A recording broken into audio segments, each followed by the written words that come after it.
What do you do when a new participant enters your industry or a competitor tries to steal your market share? Well, I've thought about this a lot, and the best way to resolve this maturely is to challenge your competitor to a cage fight. Well, maybe not so much considering Zuckerberg or Musk not really in my subscriber base just yet, but I do have a number of steps that you can follow to help fend off that competition. There are 3 steps I think you should follow in order to help fend off competition. The first one is to adopt a growth mindset. Definitely biased in this first one. If you look at 4 pillars, one of our pillars is to challenge the status quo. Another way of saying that is we want the organization to grow. I firmly believe that the best way to fend off competition is if your company itself is growing and appears to just be doing amazing things. If your company looks awesome and it's growing and your customers are all happy, that's a good way to fend off competition. But again, that's our particular mindset, and that's part of our ethos, if you will, that challenging the status quo is very important to a healthy and thriving organization. Another important step is to listen to your customers. If you listen to your customers,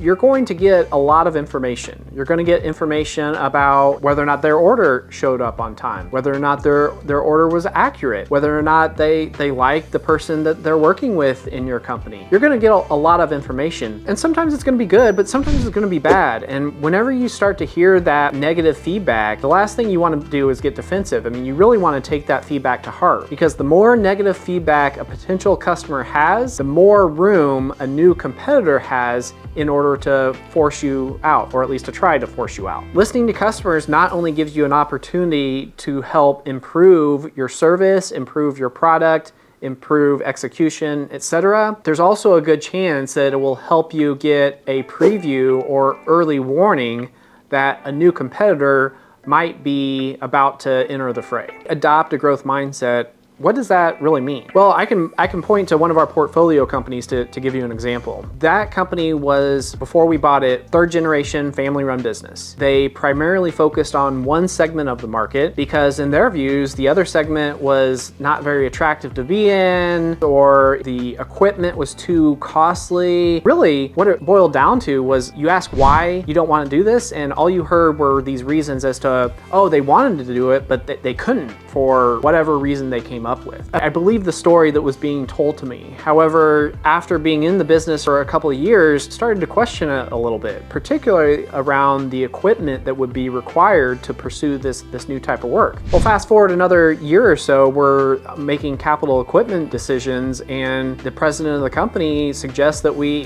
go after this new line of business. And at that point, it's like, okay, but this is, how much are we talking here? $1 million or $2 million or whatever? There were options there, but what we did as a means to dip our toes in the water, so to speak, is we found a used piece of equipment. I think that used piece of equipment, that one was $70,000. I think we bought another piece of equipment that was probably in the $50,000 to $70,000 range. With a total outlay of, let's call it $150,000 of equipment, we were able to enter a new industry to see if it was going to work and to see if we wanted to make future investment. Fast forward to today, that new business segment is much more stable than the legacy division.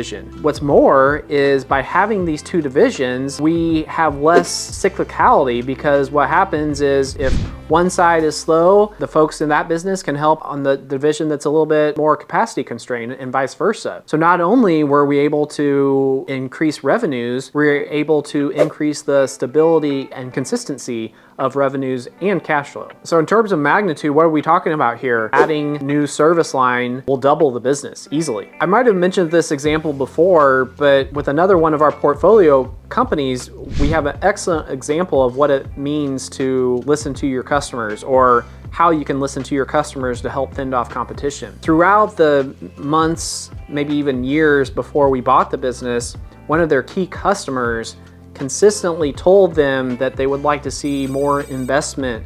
They would like to see this vendor taking on a greater percentage of their work and some of their more complex jobs and projects and whatnot. Unfortunately, the owner at that time wasn't really interested in growing the business. The current owner was very happy with the level of business in terms of revenue and profitability, and also wasn't interested in figuring out what type of equipment to purchase, or should it be this type or that type or whatever. Come to find out, they were on the verge of losing that customer, which was a vital customer to the company. What we did, quite simply, was we really just listened to the customer. We heard the story that they were not impressed with our investment, not impressed with or were disappointed with our lack of desire to grow with them. And we quickly said, that was the old regime, that was not us. Here we have a very simple example of all we needed to do is listen to the customer, let them tell us that they wanted us to grow with them, and then start putting the pieces in place to do that. And it's really turned into a great situation. They're giving us more work. We almost have more quoting opportunities than we can respond to. The relationship is far more secure than it was whenever we took over the business. The third step in helping you fend off competition is to take some time to understand your market. Overgeneralizing a bit, I would say that your company, if it's facing a lot of competition, might fall into one of two different categories. One is that it's a very successful industry. What I mean by that is high margins and a highly differentiated product. What do I mean by a highly differentiated product? Well, at one end, you might maybe have a commodity. At the other hand, you might have an iPhone. I use the iPhone as an example here intentionally though, because I think you could make the argument that the iPhone has the perception of being a very differentiated product, though in reality it might not. Look at the iPhone and compare it to some of the competitors from Google and all the other big brands. There are a lot of features that the iPhone simply doesn't have. I mean, for example, the newest phones that are on the Google platform, some of them are foldable. I mean, you certainly can't bend the iPhone that I have, and I'm not saying that I want a foldable phone, but you certainly can see how, at least in that particular criterion, iPhone is not the most differentiated product. Some of the competitors are. I use that example to show that it's easy to overestimate the level of differentiation that you think or perceive your product to have. I think it's far more instructive and far more beneficial to assume that your product or service has much less differentiation than it actually does. So an example here is Intel. I worked at Intel for a period, and it was really interesting because whenever I started, I wasn't there for a long time, but whenever I started, you really perceived Intel to be a very differentiated product. I mean, come on, they were making chips that were the fastest, and every year they were coming out with faster and faster chips. Man, like computer chips, like how do you make those? I have no idea. It's like a black box to me. So I mean, surely that's a differentiated product, right? Once I got into Intel, I realized that, though it was a bit sacrilegious in certain sectors of the company, there actually was some talk about whether or not Intel was truly selling a differentiated product, or if processors were more of a commodity. And where it landed is that if you think about Intel, it's a sales and marketing organization underpinned by historically, very strong engineering and whatnot. With that example, how do we continue the perception that Intel is the most technologically advanced, even if the gap between Intel and their competitors had narrowed a great deal? And that's where the emphasis on building the brand, building the perception was very important to Intel. Stepping back to the challenges that your product or service might face. Again, I would encourage you to underestimate the level of differentiation and focus more on how you can compete if your product is perceived to have less differentiation and is more commoditized. So we talked about differentiation, but I would say that's a little bit more of a unique scenario. I mean, what I think is more common are industries and markets that sure, they have some differentiation, but there's more of a basket of different features or characteristics that are bundled with that product or service that combine to form a differentiated product. It means like maybe the key product or service meets the basic fundamentals or meets the basic requirements. However, bundled together with excellent service, with excellent delivery, and maybe one or two other features, those all bundled together combine to present a differentiated product or service. And that works very well.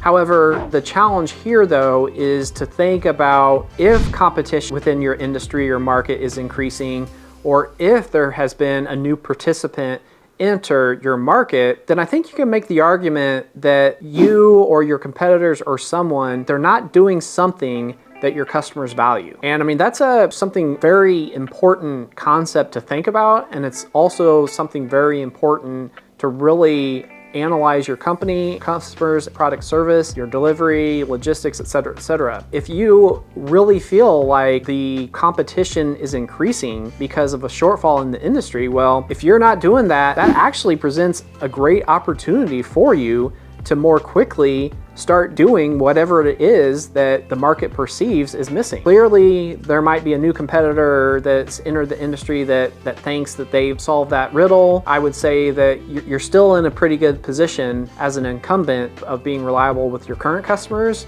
If you can look at what your new competitors are doing and improve your product, service, etc., to encompass that as well, I actually think you'd be in a pretty strong position. I think a good example here is Netflix, actually. Netflix started as simply distributing DVDs with no streaming. As the technological landscape changed, there started to be many more streaming services. And I think Netflix did a good job of understanding that many of their customers enjoyed or wanted a streaming product, and they were quick to offer that.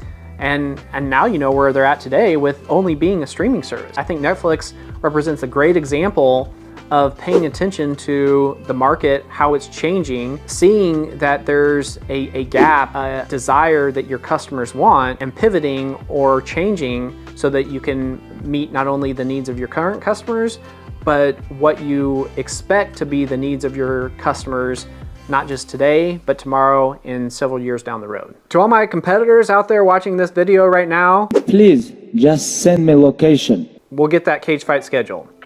To everyone else, send me an email, and I'd love to spend some time talking about your business, how you view your competition, and potential ways to fend off new entrants and increase competition from the current incumbents. Also, be sure to like and subscribe.